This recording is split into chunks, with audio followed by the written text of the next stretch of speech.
Hello, Gems, and welcome to another segment of Hump Day Habits, aka Wet Wednesdays. Today, we're going to talk about exotic dancers. Are they an independent contractor or are they an employee? Let's find out. So first, an exotic dancer is a performer who sexually takes off their clothing in an exciting way.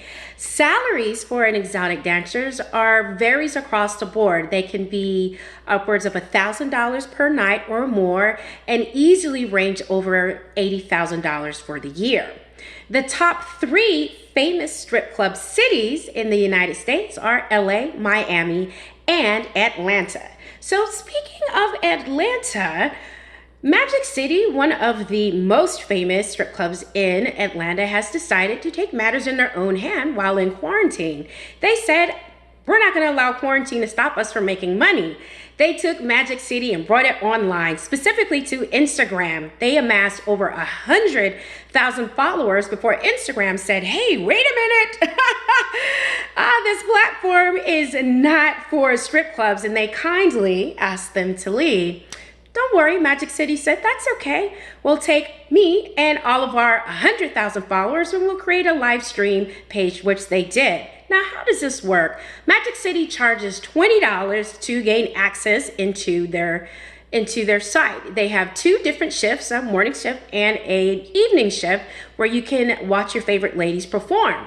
So just to give you a little calculations on how much Magic City is making, let's just say all 100,000 people decided they want to watch at least one show. That's $20 times 100,000 people.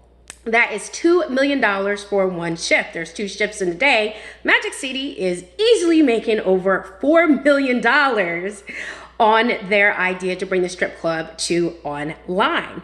This got me to thinking, okay, independent contractor or are they employees? Most gentlemen's club will say, no, they're independent contractors because the women pay the club owners to work there, not the other way around. The owners do not pay the women to work there. Now, the women are, quote unquote, required to pay 10% of their tips to bouncers, the bartender, and the DJ, and of course, back to the owner. So as you know, if you are not an employee, you don't have any medical, dental, or vision benefits. So I did a little more digging around. I was like, something just seems a little bit off. And when I dug around, this is what I found out. There were a few exotic dancers that brought a case to Morgan & Morgan Law Firm.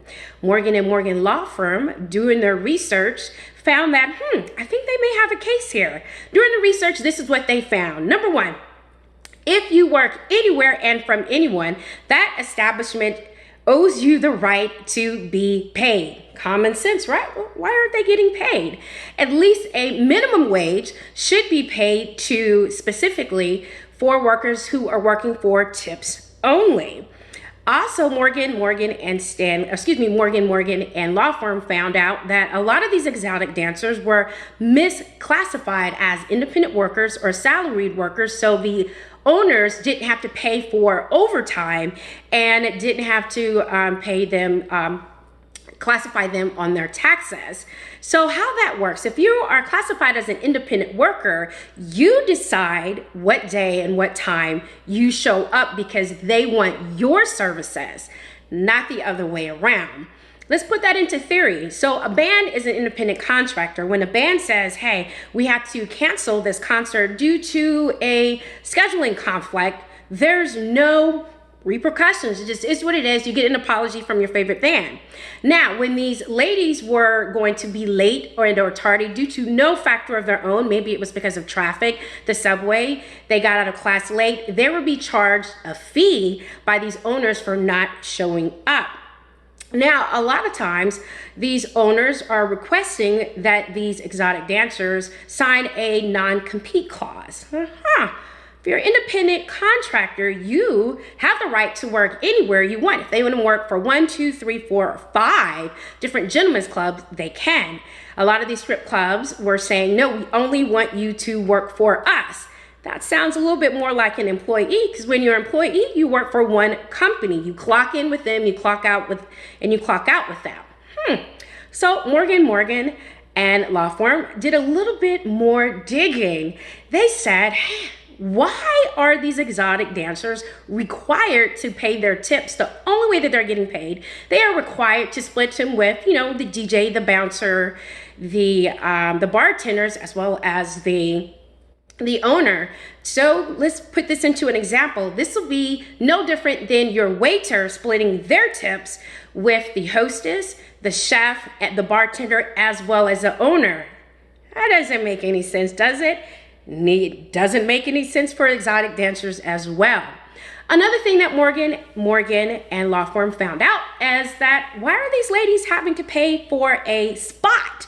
They're asking the owner to, hey, I want, this specific shift on this specific time. As an independent owner, again, they want your service, not the other way around. You shouldn't have to pay for your spot. Again, if you use the example of the waiter, that's like them paying the restaurant and saying, hey, I'm going to pay you because I want to work this daytime, this shift. And that doesn't go right.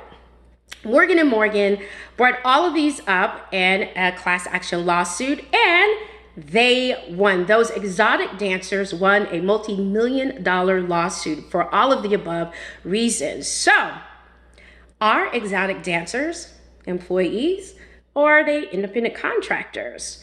You tell me. A lot of this brought a good light to the difference between independent contractors as well as employees, not only in the exotic dancer field or the adult industry, but as well as to other industries as well, because a lot of people are getting paid one way and not being classified as another. So let me know your thoughts. I hope you enjoyed today's Wet Wednesday. Stay tuned into every Wednesday for your thirsty Wet Wednesday topics. And as always, do like my page and subscribe to my channel. Until next time, take care.